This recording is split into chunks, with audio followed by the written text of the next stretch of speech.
but we're hurt. Listen to this. And this is tying to the veil. You understand. This is Jeremiah 6 and 14. I was going to read more, but I'll give you that verse and I'll speak to you a little bit. They have healed also the hurt of the daughters of my people slightly, saying, peace, peace. There is no peace. And that word slightly in the Hebrew means superficial. Yes. Christians are hurt, but we come to church and get our wounds healed superficially. And then we put a Band-Aid over it. Some of us are shot with darts. And that dart is still in us, but we put a Band-Aid over it. And that wound under the covering or under the veil start to fester. And what happens is when you come to church and somebody don't say hi to you, you blow up. Because you've got something festering underneath.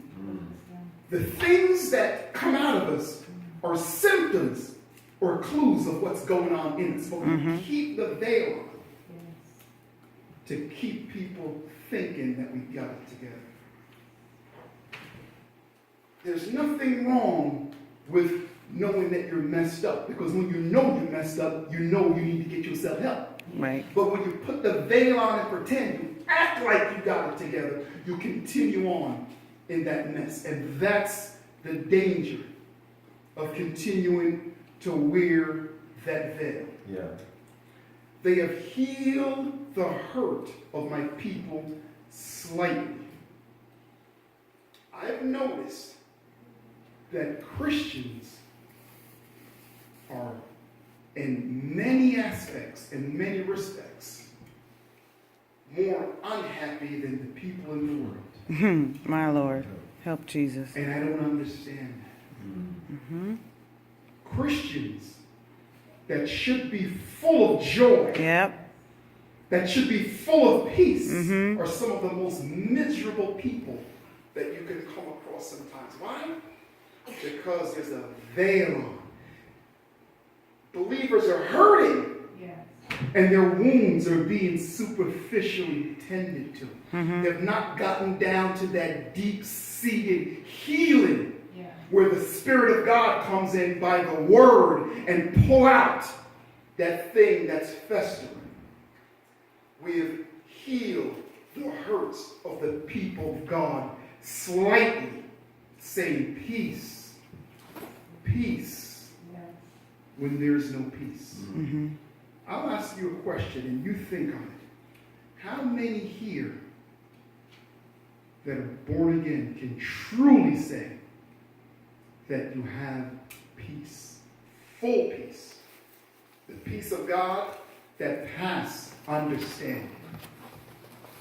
And that's something I want you to think about. How many can say they truly have that peace? Think about that for a second. If you don't have that peace, you can get it because of pride. David, if you follow him, his sins look worse than Saul.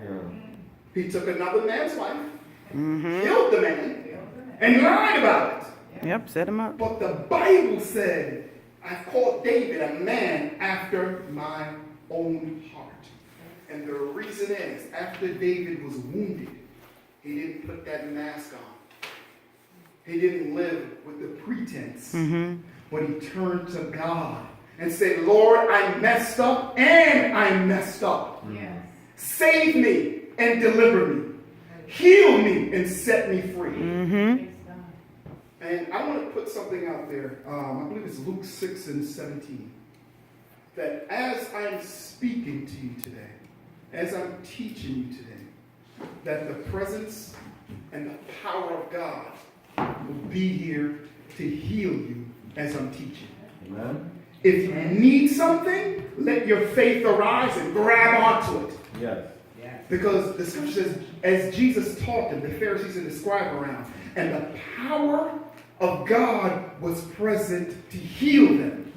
So as I'm speaking to you this day, if you have an issue If you're hurting on the inside, if you're confused in your mind, if you don't know which way to go, if your back's against the wall, the power of God is present to heal you. The power of God is present to deliver you. Amen. You don't have to wait for an altar call.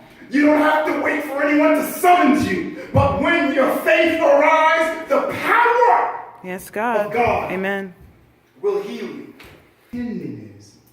Pretending in that word holds something that we overlook, and that's lying.